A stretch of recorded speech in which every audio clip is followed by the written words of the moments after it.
Hello, and thank you so much for joining me in today's video. I'm about to flip through my latest creation, which is this journal that I've called Magic in the Midnight Garden. And if you're new to my channel, welcome. My name is Sarah. I love to make handmade journals in the style that's typically referred to as a junk journal.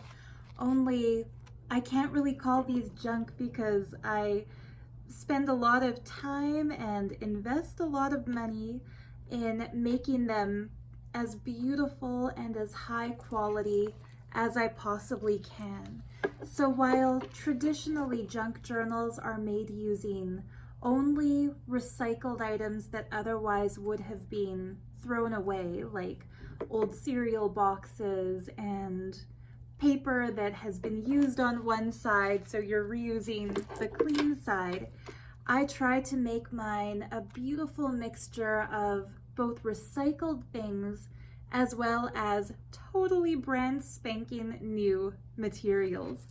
So the cover of this book is a recycled piece of cardstock as the base, but I have covered it in these extremely rich, kind of opulent, hand embroidered Indian textile pieces. And I called this book Magic in the Midnight Garden because to me, this piece of embroidered trim with the gorgeous colorful flowers against a black background, it is a midnight garden. And what's more magical than being outside at night when the night blooming flowers are showing their pretty colors. And I fussy cut this peacock from another piece of embroidered and sequined trim and just kind of built it up as a collage. So I've got my crystal here so that when I open the book, I can make it sit flat to show you what's inside. And so yeah, if you're new to the world of junk journals, I hope you enjoy this. And if you're a junk journaler or a paper crafter or you're into textile art, as I've recently become, I hope you find something in this video that inspires you that you'd like to maybe play with as well. And so yeah, opening her up, the front spread is possibly my favorite piece of this entire book. I made a layered window using the first 2 pages, and what I did was hand ripped a little, you can't really call it a circle or any kind of specific shape. I just had fun ripping kind of a flower petal styled hole in the middle of this paper. And then I painted kind of abstract flowers going around the edges of that torn hole. Then kind of built it up as a mixed media collage by adding fussy cut little pieces of flowers from an old sari. And then I continued that onto the second page where I tore another slightly smaller hole and did more hand-painted details using just a typical acrylic paint. And again, I added some collaged elements that I cut out from embroidered saris. And so right off the bat, you can tell this isn't the typical kind of journal that is filled with just blank pages for you to write on. But I want to stress that these are meant to be used as journals. Like, I don't have the kind of artistic attachment to it where I feel like if somebody writes all over this page or collages their own stuff on top of it, I'm going to be mad or insulted that you messed up my thing. Like, it's meant to be used and loved. And so how would you use a page like this one that's such a dark purple? You see I've kind of tucked this little tag into the petals or the leaves of these embroidered flowers. That's the first way you can use it, is by writing a secret little message on the back side of this tag that I've distressed by inking the edges with that kind of sepia tone. I hope the camera's picking it up. And you can also use a gel pen like this one, or a metallic pen, or any sort of writing instrument that is not dark. whether that's oil pastels or acrylic paint or a paint pen or a gel pen. There's all kinds of different pens out there these days that work beautifully for writing on a dark background. And so yeah, I had to describe that because that is my favorite little detail in the book. The pocket on the inside cover is made using another piece of embroidered Indian trim that I've overlaid on top of a piece of fabric that I actually really lucked out and found at a local thrift store. And so that's what I mean about combining recycled materials like scraps found at a thrift shop along with brand new high-end materials like the sari border trim that would be used for, you know, designer type clothing. I just love that juxtaposition of old and new in a handcrafted piece. So I filled that pocket with a little mini junk journal that I made using some pretty patterned paper that has these butterflies, and I stuck a 3D butterfly sticker on it. And these pages are much easier to write on if you're the type of journaler who likes to write your story, write notes to yourself, write letters to your future self. And of course I had to include a beautiful garden-looking mandala in the center. So that lives in the pocket. And if you've seen my other videos, you know I love to include pictures of the goddess Saraswati in the books that I make. And that's because, as per the tradition of Sanatana Dharma, Saraswati is the goddess of knowledge and creativity, and all books are considered manifestations of her because, as she is an embodiment of wisdom, when you put words onto paper symbolizing what you've learned, what you're discovering, that's considered to also be an embodiment of Saraswati. So this tiny little booklet filled with scraps is more typical of what a junk journal would be. That just sits in this pocket made out of a cute little fairy. And I really went over the top with tabs in this book. It's funny, I started making junk journals because of my love for paper and books and cards and different kind of crafty paper items, but as you can see by the edge of this book here, it's kind of morphed into a love for fabrics and embroidery and textile pieces. And this book, I think, of all the books I've made so far, it goes the furthest in utilizing textile pieces. So this page here is a nice, busy, patterned floral print with a tuck spot pocket that I made out of more embroidered Indian trim. And I put a journaling card in here that I made using paper I dyed myself. If you like this kind of cotton candy or unicorn hair color on this, it's really easy to do. I just took a few pieces of printer paper that are Ultra Bright brand, which are kind of like, they're already color. And I coffee dyed a piece of white paper underneath 3 or 4 sheets of different colored Ultra Bright paper. You can see purple, dark blue, and light green. And when the color bled through those papers, it created kind of a mottled effect on this one. And I put a mucha print of this astrologically crowned magical woman. And I kind of try to position her in a way that she shows through the frame here. But of course, if you buy this book, which is available for sale in my Etsy shop called Art of Gems Stationery, you can definitely take this out and put a picture of yourself here so that you're framed by these beautiful embroidered flowers, or a picture of someone special to you, of course. On the other side of that page, I made a little flip using coffee dyed binder paper, and I paper clipped to that this beautiful night garden scene with a full moon and different birds and different flowers. And I also clipped into here a beautiful Ras Leela picture, which shows Krishna and Radha and Gopikas in a beautiful garden in India. I love the lilies and the lily pads, and maybe they're lotuses actually, but it's just so magical looking. I left a lot of the cards in this book removable so that you can either use them or not, or replace them with something of your own choosing.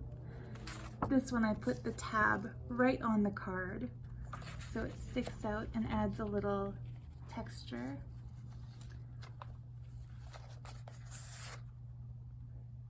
This journaling card has these two magical cats in a very funny looking garden. We all know watermelons don't actually grow on trees, and certainly not on the same trees that pears and plums and tomatoes are growing from.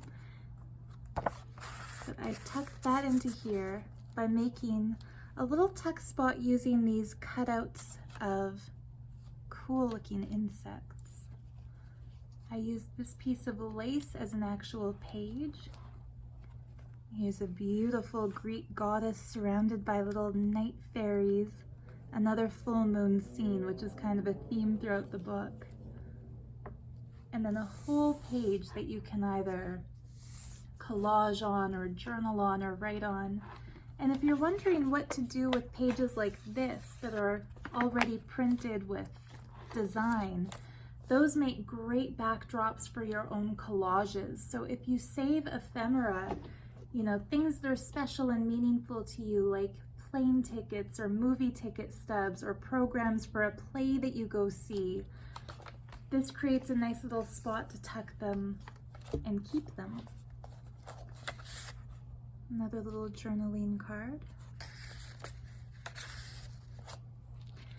And to carry forward kind of the magical theme for this book, to make it something that, for example, if you enjoy witchy little things like flower magic or herbal lore, I've included some printouts of the mystical meanings of different flowers. So how they're gendered, which element they represent, which planet they're attributed to.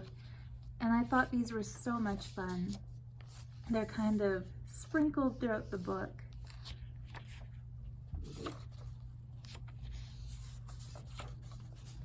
And this paper is handmade in India. It's called khadi paper, and it's a paper made out of 100% cotton that is hand stamped and hand stenciled. So again, like the mixture of brand new expensive items along with recycled things like this envelope here, which I coffee dyed and then upcycled a used stamp from Guyana on. Mushrooms are kind of like a little gateway to a mystical realm. I'm thinking Alice in Wonderland and things you might see in a garden in different times of the year. And I just loved this gigantic butterfly, which is blank on the other side. So it's a good spot to write maybe a little garden poem or a garden spell, more botanical information. And there are some pages that lend themselves well to typical type of writing. And if you have trouble writing in a book like this because all the stuff that's glued into it and all the fabrics kind of add bulk and make it kind of ridged and bumpy, all you need to do is take something like this and put it underneath the page where you're writing to give it a little bit more of a sturdy background. This page has one of my favorite little elements. I made a pocket using a thrifted piece of recycled trim that's kind of sheer, and I filled it with these little miniature envelopes that I made. They open really easily because the stickers sealing them shut are made of the same kind of stuff as washi tape, so they're re-stickable. and each one has a little something tucked into it, whether it's coffee dyed paper like I put in this little envelope, or postage stamps or other types of paper. I won't go into all of them because this video could easily be hours long, but I'll show you a couple examples.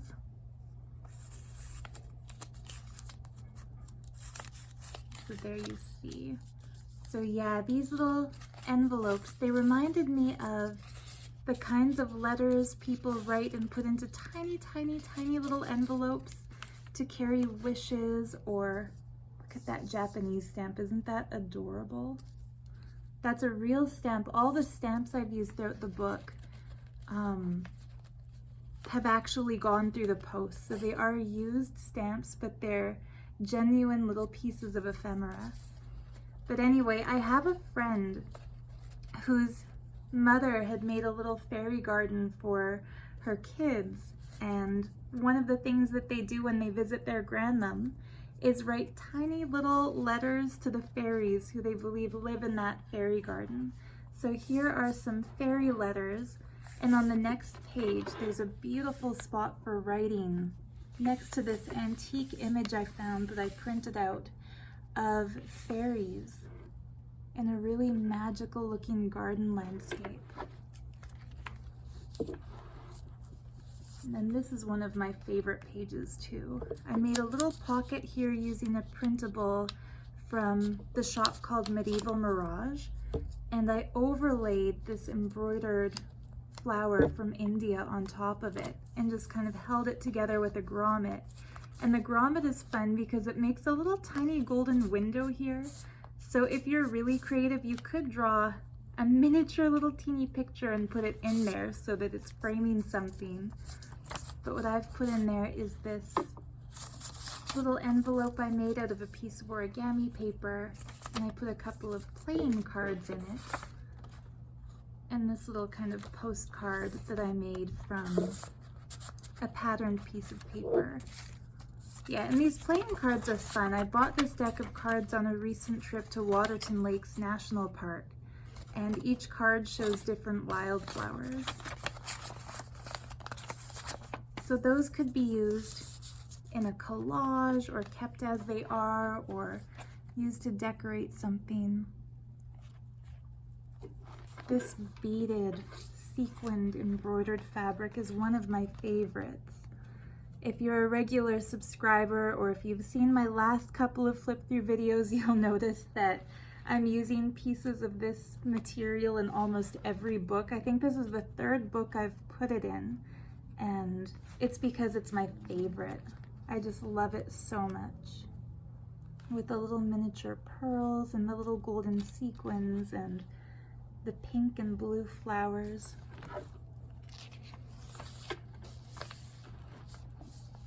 Yeah, if you're into the craft, into the celebration of the elements of nature, earth, air, fire, water, and spirit, this page might speak to you.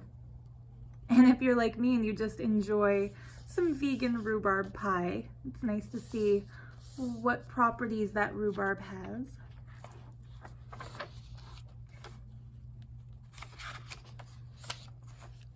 Some coloring paper. Imagine how gorgeous this will look if you fill up all these white spaces with color.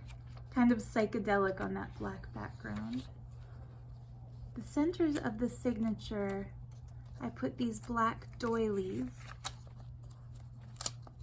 And again, if you use a white gel pen, you can easily write on this just like you'd write on any other type of paper. The book is sewn together using this waxed thread, waxed cotton, and I love adding dangling beads from the pieces of string that hang out. So this one has a gorgeous handmade lampwork glass bead covered in hydrangea blossoms, and then this one has a really cool mixture of a handmade bead in the center with these check glass floral mandalas. Now in the second half of the book, I love this cool trim.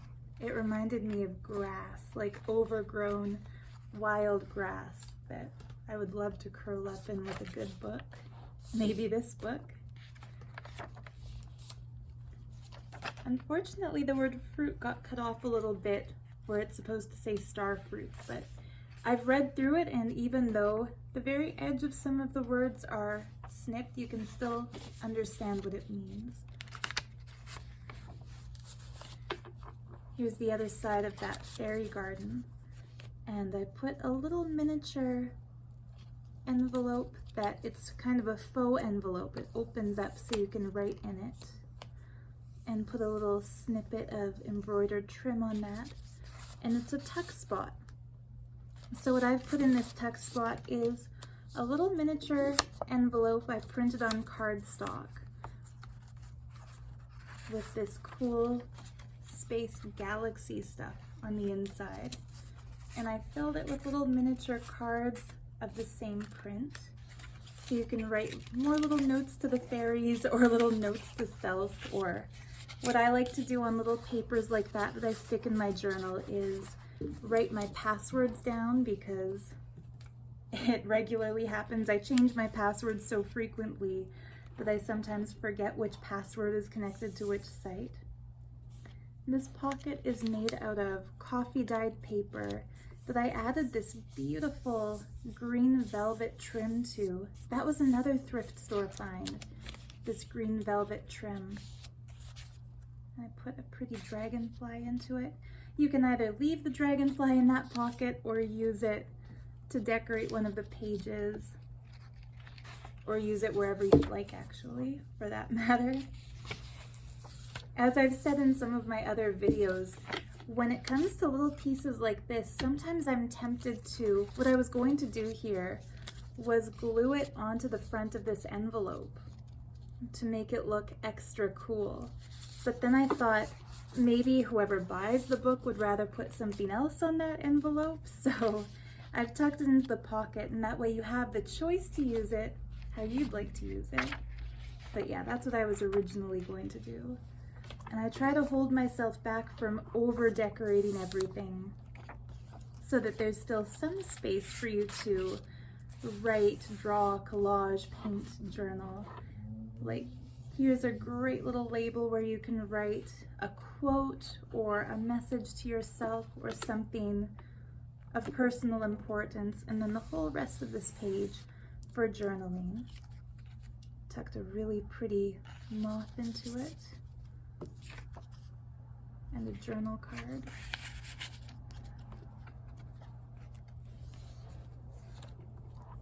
The other side of that handmade paper from India. I love these marigolds in a dark background. This was one of my favorite of the trims. I love how wide it is.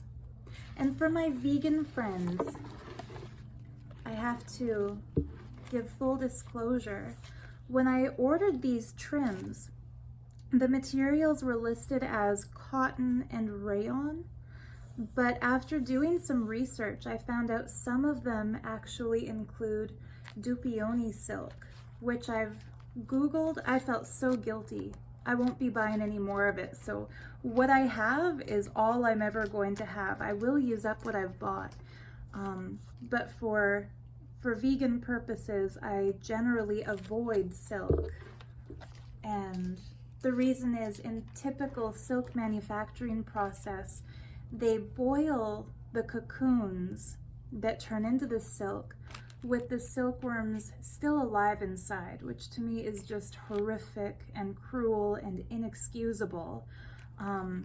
Luckily, the Dupioni silk is one of the exceptions to that. The reason it has kind of a rough texture is that they do allow the silkworm to hatch and to emerge from the cocoon and fly away before they boil it and turn it into the silk. So it is what's referred to as vegetarian silk, but I know, myself included, some vegans would still choose not to use it just on principle.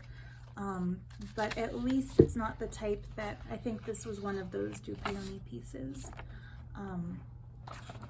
So yeah, and if you, for example, would love a book like this, but you don't want any silk at all, I think 90% of the trims that I've got are made with artificial materials only, rayon and viscose. So I could very, very easily make one just like it, using just the vegan materials and leaving out any of the silks. That's a pure vegan one. It's really tough, guys.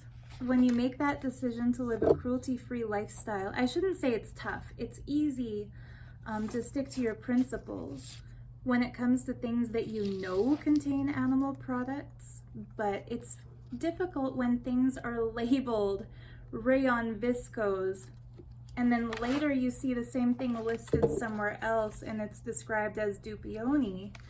It's hard to determine what the materials actually are. So my philosophy is, when in doubt, don't. Like, if I don't know for a fact that something is vegan, I won't buy it.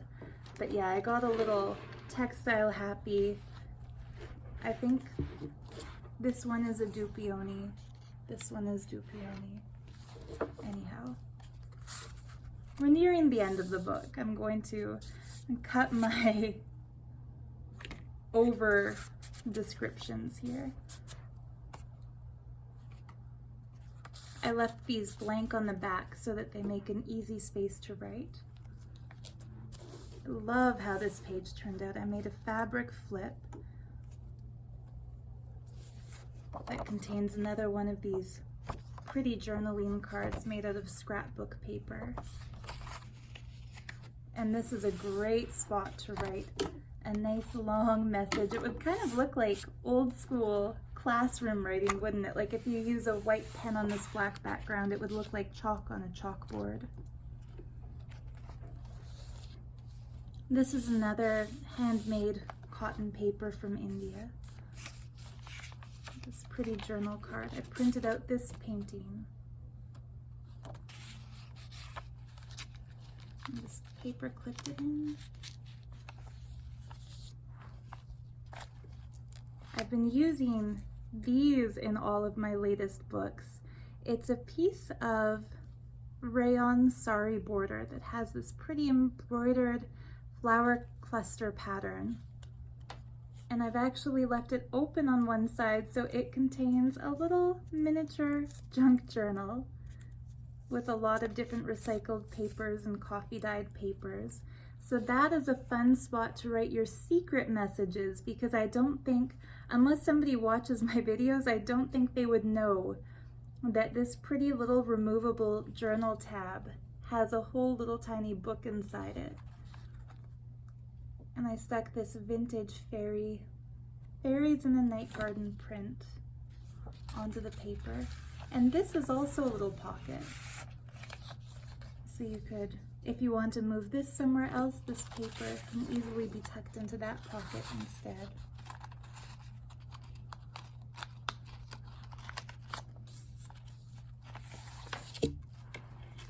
Now we're very close to the end of the book.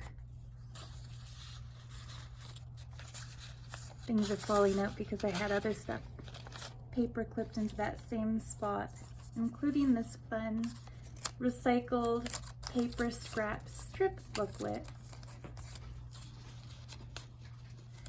And the reason I put these little strips of extra paper in books like this is that sometimes you want to write a little reminder to yourself, but you don't want to write it on one of the pages that's permanently in the book. So having something like this that you can just tear out, or if you're out somewhere and you've got your journal with you and someone asks for your email address and you don't have a phone to type it on, or your phone's out of batteries, you can pull out a little strip of paper like this and write it down.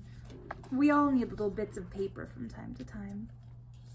This pretty night fairy flips over so you can write on the back of her, and this whole thing comes out.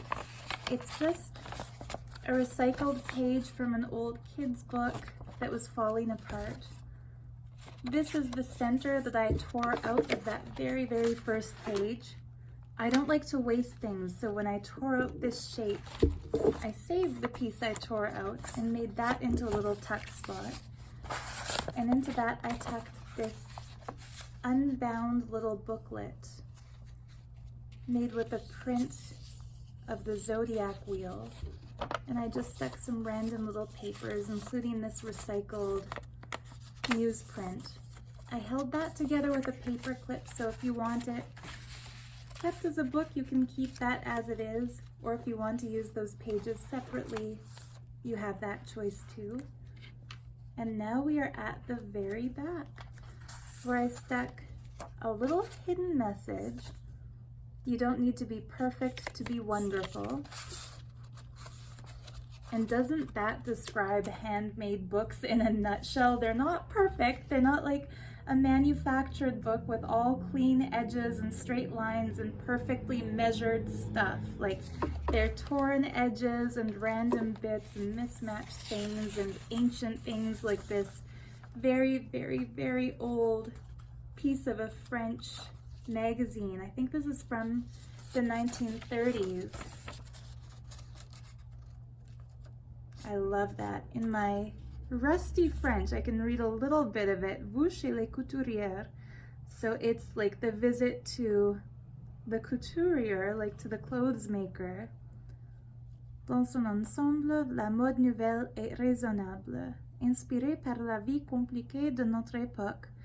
It's cute. Even back then, it's inspired by the complications of modern life, which is kind of a fun juxtaposition, seeing as it's from the 1930s. So that is tucked in. And you definitely don't need to keep it in your book and use it the way I've put it here, but that would be fun to cut up and use in collages, or maybe gift to a pen pal if you know somebody who loves vintage French things. And the last page just has this awesome journaling tag. This big, beautiful journaling tag that I've attached a piece of trim with a grommet, and it sits in this beautiful floral sleeve that I just love. And yeah, I made the pocket for this very last page out of the remnant. Remember, I told you at the very beginning of this video that I had fussy cut this beautiful sequined peacock from a piece of trim. Like I said, I don't waste anything, so the remaining piece of trim that I cut that peacock out of, I turned into a big pocket that goes here. So that tag sits in that pocket. I had one last piece of ephemera. I printed this picture of little fairies sitting on a spider web, and I deliberately crumpled up the page I printed it on. It's this cool textured linen paper, so it looks extra old because it's distressed. And that brings us to the end of the book. So yeah, this journal, it's a fun one. It's very, very chunky. I love the texture of all these fabric trims that kind of peeks out from the edge there. I tried to make each tab a different height so you get that layered effect when you look at it from the side. This is not a journal for a minimalist. This would be a journal for a maximalist like me, somebody who loves lots and lots and lots of visual interest. And I'll just see if I can find the center to show you how it looks fully open. So yeah, that is the full collage in all its glory.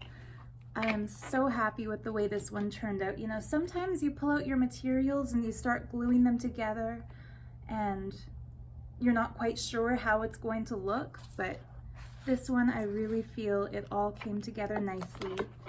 And I hope it also helps you feel some of that magic. And there is one last little hidden piece of ephemera. It's funny, my Auntie Marilyn told me that when she was watching one of my journal flip-throughs, she was thinking if she had seen these before she retired from teaching, she would love to show her students the video and have them all make a journal of their own. And then she said until she came to a picture of Nut, the sky goddess of Egypt, who I put in my astrology-themed journal, because in that old picture of Nut, you can see that she's nude, And my auntie was saying 3rd grade boys would have been all over that. So here's the warning that there is one piece in here that might not be classroom friendly, so she'd have to turn off the video now. But I couldn't resist including this old impressionist painting of a woman in a night garden. And like the vibe of these dark flowers on the dark background inspired me to do this night garden journal. So may not be kid friendly. Maybe if you're buying this book for a kid, let me know at checkout and I'll take out that one little element, but that's kind of like the last little secret image hidden in the pocket at the back of the book. So there we have it, Magic in the Midnight Garden. This video turned out longer than I had thought it would be, but I hope you enjoyed seeing all the pretty fabrics and all the pretty colors and all the sequiny bling. And I hope it inspires you to be creative and get crafty and enjoy the magic. Much love, and I'll see you in the next video. Bye for now.